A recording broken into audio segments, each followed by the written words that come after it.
The rain fell softly over Manhattan that evening, tracing silver lines down the tall glass windows of the Carrington Enterprises headquarters. Inside, the lights glowed warm against the stormy gray sky, reflecting a world of wealth and precision. Everything measured, everything perfect. Ethan Carrington stood by the window of his 58th floor office, gazing down at the city he had built his empire upon. At 46, he was the face of success, a self-made billionaire, owner of the nation's most powerful real estate firm, and a man respected by many, yet known by few. His suits were tailored, his watch custom-made, but his heart, hollow to the world. Ethan had everything. But in the quiet, when the noise of success faded, what remained was silence, and an ache that no amount of money could fill. 15 years earlier, he had lost his wife in childbirth. The baby, the daughter, had been declared stillborn. Ethan had buried himself in work, never recovering from the loss.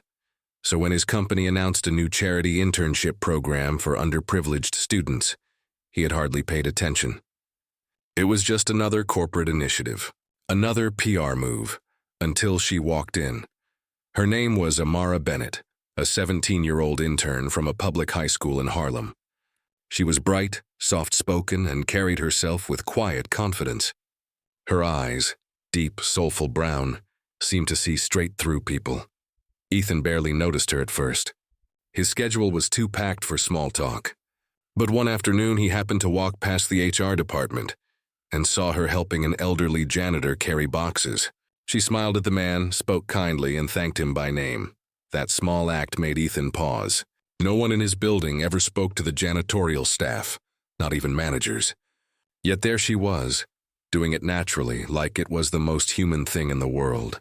Over the next few weeks, Amara became impossible to ignore. She was everywhere, taking notes in meetings, staying late to organize files, helping other interns who struggled with the workload. Her presence lit up the room, and one evening, as Ethan walked through the lobby on his way out, he saw her sitting alone on a bench, reading from an old, worn notebook. "You're still here?" he asked, his voice echoing in the quiet lobby. Amara startled, then stood quickly.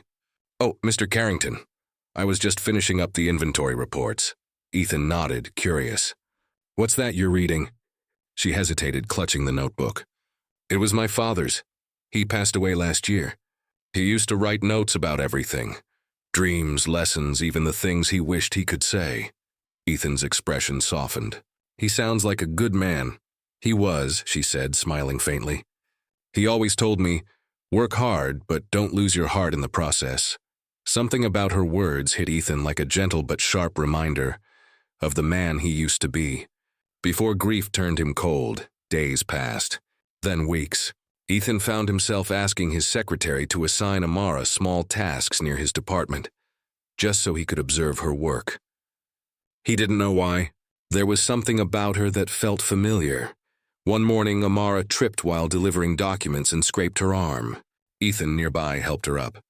As he reached out, his eyes caught a small mark near her wrist, a faint crescent-shaped birthmark. For a moment, time froze. That shape. He'd seen it before, years ago on the tiny wrist of the stillborn baby he had held for just a moment before the nurse took her away. A crescent moon. Exactly the same. Ethan's chest tightened. It couldn't be. His daughter had died. The hospital had told him. He'd seen the death certificate. Yet as he stared at Amara's wrist, the air around him seemed to vanish. "Are you all right, sir?" Amara asked, noticing his sudden silence. He blinked, forcing a smile. "Yes, I'm fine." But he wasn't. For the rest of the day, he couldn't focus. He searched for explanations. Coincidence, maybe. Millions of people had birthmarks. But this one, it was identical. That night, for the first time in years, he went to his old house, the one he hadn't stepped into since his wife's death. He opened a drawer in the nursery, where a small box remained sealed. Inside was a faded hospital tag with his daughter's name, Baby Carrington, crescent mark, left wrist. His hands trembled. The next morning, Ethan called the hospital. The nurse who had been there that night was long retired, but the records still existed. He demanded to see them, and what he discovered shattered everything he thought he knew. The truth came in fragments, A clerical error. A fire in the hospital records room. A baby misidentified during a chaotic night.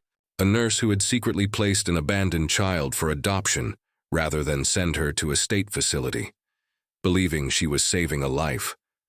Amara Bennett was adopted as an infant from that same hospital. On the exact date, his daughter was declared dead. Ethan's hands shook as he stared at the papers. Could it be? The next day, Amara walked into his office, unaware of the storm raging inside him. "Sir, you asked to see me?" she said softly. Ethan turned, his eyes glistening. "Yes. Amara, may I ask, do you know anything about your biological parents?" She looked puzzled. "Not much. My mom told me I was adopted when I was little. She said I was found at a hospital. I never thought much about it." Ethan swallowed hard, then slowly walked around his desk. "Amara, do you have that birthmark still?" She smiled faintly. "Oh, this?" She lifted her wrist. "Yeah, my dad used to say it was special. He had one too, in the same place." Her voice broke a little when she said had. Ethan froze. "Your father had the same birthmark?" "Yes," she said softly. "He said it ran in our family." He stepped closer, voice trembling. "Amara, what if I told you that mark doesn't run in your family? It runs in mine." Amara frowned, confused. "Sir, I don't—" He opened a drawer and pulled out a small velvet box. Inside was the faded hospital tag. "This belonged to my daughter. She was born the same night you were found. With the same mark." Amara stared, her lips parted. Her heartbeat thundered in her ears. "Sir, are you saying—" "I don't know," Ethan whispered. "But I think you might be my daughter." Silence filled the room. Amara's eyes filled with tears. She took a step back, shaking her head. "Nope, that can't be. My father, he raised me. He was everything to me." Ethan nodded, voice breaking. "And he'll always be your father." "I'd never take that away, but I lost you once, Amara, and I can't bear to lose you again." She sank into the chair, trembling, staring at the birthmark as if seeing it for the first time. "I always wondered why I felt out of place, like something was missing. But I never imagined this." Ethan sat across from her. "Neither did I." Tears streamed silently down both their faces. Weeks later, after DNA tests confirmed what they both already knew, Ethan invited Amara and her adoptive mother to his mansion. The reunion was quiet, emotional, filled with both joy and pain. Amara's adoptive mother wept as Ethan thanked her for raising his daughter with love and strength. "Sir," she said softly, "I may have given her a home, but it seems fate wanted her to find where she truly came from." Months passed. Ethan changed profoundly. The man who once counted profits now counted blessings. He created new scholarships in memory of his late wife, honoring single mothers and adopted children. Amara became the face of the program, speaking at schools and youth events. One day, standing beside him on stage, she turned to him before her speech. "You know," she said quietly, "when I first met you, I thought you were cold. But now I see you were just waiting for a reason to open your heart again." He smiled, eyes misty. "And that reason was you." As the audience applauded, Amara looked up at the sky through the glass dome above the hall. Sunlight spilling through like heaven itself was watching. Sometimes, she thought life hides miracles behind pain. A lost daughter, a grieving father, two souls separated by fate, reunited by a single mark, a crescent of destiny carved not in skin, but in love. And as Ethan placed a gentle hand on her shoulder, Amara whispered, smiling through her tears, "Hi, Dad." Ethan's voice broke as he whispered back, "Welcome home, sweetheart." The world didn't change overnight, but something inside Ethan Carrington did. For the first time in 15 years, he woke up with a reason that wasn't measured in profit or deadlines. The sunlight pouring through the windows of his penthouse didn't feel hollow anymore. It felt alive. Every morning now began with a message from Amara. Sometimes a short text, "Good morning, Mr. Carrington," and sometimes just a picture of her breakfast or a quote from her father's old notebook. She still called him Mr. Carrington out of habit, but each time she said it, he felt warmth instead of formality. He didn't rush her to call him Dad. He understood. Healing takes time. Love, after all, isn't built in a day, even when it's written in blood. A month after the DNA results were confirmed, Ethan invited Amara to spend the weekend at his country estate, the same place he had built years ago but had never visited since his wife's death. As their car pulled into the long driveway, Amara stared in awe at the sprawling gardens, the lake glimmering in the distance, and the trees that swayed like memories. "It's beautiful," she whispered. Ethan smiled. "It was your mother's favorite place. She wanted to raise you here." The words hung in the air, soft and fragile. Amara turned toward him, tears glistening in her eyes. "I wish I'd known her." "She would have loved you," Ethan said quietly. "You have her spirit and strong, kind, impossible to ignore." That night they sat by the fireplace after dinner. The house was quiet except for the crackle of burning wood. Amara opened her father's old notebook and handed it to Ethan. "He used to write me letters in here. Some were for me to read after he was gone." Ethan turned the pages carefully, his eyes tracing the faded ink. One note read, "If life ever shows you where you truly came from, don't be afraid to go. Love doesn't end where blood begins, it grows." Ethan's hand trembled as he read those words. "He must have known," he whispered. Amara nodded softly. "I think he did. He once told me, 'Someday the truth will find you. And when it does, let it heal, not hurt.'" For a moment, both sat in silence. Two lives that had run parallel for 17 years, finally meeting where they were always meant to. Over the following months, Amara became more than just Ethan's daughter. She became his teacher. She introduced him to her world, visiting her old school, attending community events, even volunteering at the youth center she loved. One Saturday, while painting walls at a homeless shelter, one of the volunteers whispered, "Isn't that Ethan Carrington, the billionaire?" Amara laughed. "Yeah, but today he's just dad with a paintbrush." Ethan smiled shyly, paint splattered across his designer shirt. For the first time, he wasn't worried about cameras or reputations. He was living, really living. But the world noticed. News spread of the billionaire who found his long-lost daughter through fate and faith. Journalists wrote headlines like "A birthmark that rewrote a billionaire's life." Reporters waited outside his building. Cameras followed him. Some said it was a PR stunt. Others said it was divine destiny. Ethan ignored the noise. He wasn't interested in proving anything, only in protecting what he had finally found. One afternoon, he walked into the kitchen of his mansion to find Amara baking cookies, something he hadn't smelled in years. "What are you doing?" he asked, half amused. She laughed. My first dad, taught me this recipe. He used to say, 'The secret ingredient is laughter.'" Ethan leaned on the counter, watching her. "Then I haven't laughed enough to bake anything in years." Amara grinned, flicking a bit of flour at him. "We can fix that."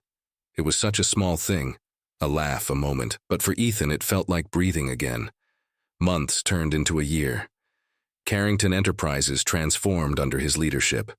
He started a foundation called Crescent Hearts, named after the birthmark that reunited them. Its mission, to fund education and adoption programs for underprivileged children. Amara worked beside him as a youth ambassador. Whenever she spoke on stage, her voice trembled with sincerity. Family isn't just who you're born to, it's who finds you, who chooses you, and who stays to love you anyway. The audience always rose to their feet, and each time, Ethan's eyes would glisten with pride, whispering under his breath, "That's my daughter." But healing wasn't without pain. Some nights, Amara still cried for the man who had raised her, the one she had lost. Ethan would sit beside her, letting her grieve. "I miss him," she'd whisper. "I know," he'd reply softly. "I miss your mother too. Maybe somewhere they're both looking down." And smiling at us, she'd smile through her tears. "You really think so?" He nodded. "I don't think fate works this hard for nothing." One summer evening, they stood by the lake together, the same one her mother had loved. The sunset painted the sky in orange and rose, and the water rippled softly around their reflection. Two silhouettes, once strangers, now family. Amara reached for his hand. "You know what's funny?" "What?" Ethan asked, smiling. "All my life I wondered where I came from. Now that I know, I'm more interested in where we're going." He looked at her, the warmth in his eyes melting away years of emptiness. "Wherever you want, sweetheart." She leaned her head against his shoulder. Then let's make the world a little kinder. One story at a time. A year later, at the Crescent Hearts annual gala, Amara stood on stage beside her father, her voice clear and full of emotion. A year ago, I walked into this man's company as an intern. I didn't know who he was to me, only that he treated everyone with respect once he began to see the world through kindness again. I used to believe fate was something that happened to us. Now I believe fate is something we create, when love leads the way. As the audience applauded, Ethan stepped forward and wrapped her in an embrace. "You've made me proud in every way possible," he whispered. "And you," she said, smiling up at him, "made me believe that broken hearts can still find home." Later that night, when the gala ended and the hall emptied, Ethan and Amara stood alone beneath the grand chandelier. He looked at her wrist, at that little crescent birthmark that had changed everything, and said quietly, "It's strange how something so small can hold so much meaning." Amara smiled. "Maybe that's the point. Big miracles often come in small marks." They laughed softly, tears of peace glimmering in their eyes. And as they walked out together into the quiet night, the city lights reflected in the glass. A father and daughter finally whole again. Years passed. Seasons changed. And with them, the world around Ethan Carrington and his daughter, Amara, bloomed into something extraordinary. Carrington Enterprises was no longer just a symbol of wealth. It had become a symbol of hope. The marble floors that once echoed only the sound of polished shoes now carried laughter, kindness, and purpose. Every Monday morning began the same way, with Amara walking into the lobby, waving at the security guards, greeting the janitors, and bringing fresh flowers to the reception desk. She had her father's posture now, calm, confident, but her mother's warmth lived in her smile, and wherever Amara went, hearts softened. One morning, Ethan stood in the boardroom, watching her address a group of young interns, children from the very neighborhoods she once came from. Her voice was steady but full of life. "When I started here," she said, "I was just a girl with a notebook and a dream. I thought success meant having money. But my father taught me that true success is when your heart grows faster than your bank account." The interns applauded softly. Some wiped tears. Ethan watched from the corner, pride glimmering in his eyes. He no longer needed to speak much in meetings. Amara spoke for him now. Her compassion filled the spaces his power once occupied. And every time he saw her, he thought of that rainy day years ago when she had first walked into his office, just an intern with quiet courage, and unknowingly rewritten his life. As time went on, their foundation, Crescent Hearts, expanded globally. They opened shelters in Kenya, funded schools in Detroit, built clean water wells across rural areas of Africa and the Caribbean. Everywhere they went, Amara insisted on being hands-on. She didn't just sign checks. She sat with children, painted walls, planted trees.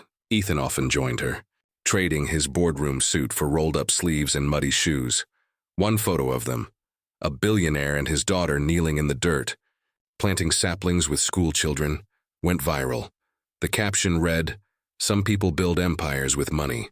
Others rebuild the world with love." One winter, they were invited to a global charity summit in Switzerland. Ethan, now in his early 50s, walked slower than before, but his eyes were brighter. Amara held his arm as they entered the grand hall. Cameras flashed, reporters whispered, but neither noticed. During her speech, Amara looked over at her father and smiled. "Once my father lost everything that mattered to him, but instead of letting pain destroy him, he turned it into purpose. He taught me that broken things can still shine, if you hold them to the light." The crowd erupted into applause. Ethan's eyes welled with tears. That night, as they sat together overlooking the snowy Alps, Ethan said quietly, "Your mother would be proud of you." Amara smiled. "You made her proud first. I just carried your light forward." He chuckled softly. "No, sweetheart. You became the light." Back home in New York, Ethan's company began hiring hundreds of young people from disadvantaged communities. Amara led mentorship programs, while Ethan personally funded college scholarships. One day, while reviewing letters from scholarship students, He came across one that made him pause. It read, "Dear Mr. Carrington and Ms. Amara, my name is Jaden. I grew up in foster care. I never knew my parents. But your program gave me hope and a home. You reminded me that family isn't about where you start, but who helps you keep going. Thank you for believing in kids like me. P.S. I have a crescent-shaped birthmark too. I guess that makes me part of the family." Ethan smiled through tears. Handing the letter to Amara, she laughed softly, placing a hand on his shoulder. "Looks like the world's full of little crescent hearts. Years turned into decades. The mansion that once felt too big for one man now overflowed with laughter. Visitors and life. Holidays were a blur of adopted families, foundation staff, and children who'd been given a second chance. Every Christmas, Ethan would stand by the grand tree, watching Amara help kids open gifts. Her eyes sparkled just like her mother's. "Dad," she said one evening as they watched snow fall through the window, "do you ever think about that first day we met?" Ethan smiled softly. "Every day. I still hear your voice." She tilted her head. "What part?" He looked at her wrist. That tiny crescent mark still there, the same as his memory. "Hi, sir. My father had the same birthmark," he repeated with a quiet chuckle. "You have no idea how that one sentence brought me back to life." Amara's eyes filled with tears. She leaned in and hugged him. "And you have no idea how that sentence changed mine." As time went on, Amara eventually took over the company, rebranding it simply as Carrington Hearts, merging the empire and the foundation into one purpose-driven legacy. She often said, "My father built a business, but together we built a heartbeat." Under her leadership, they launched programs for orphans, single mothers, and families torn apart by hardship. And every building they constructed bore a small symbol, a crescent moon engraved near the entrance, a tribute to the mark that united them. One afternoon, years later, a journalist asked Amara, "What's the greatest lesson your father ever taught you?" She smiled. "That life's richest people aren't those with the biggest houses, but those with the warmest hearts." The journalist nodded, visibly moved. "And what would you say to him now if he could hear you?" Amara looked out the window, where sunlight cut through the clouds like a blessing. Her voice trembled softly as she whispered, "Thank you for finding me. And for showing me that love doesn't die, it just waits to be discovered."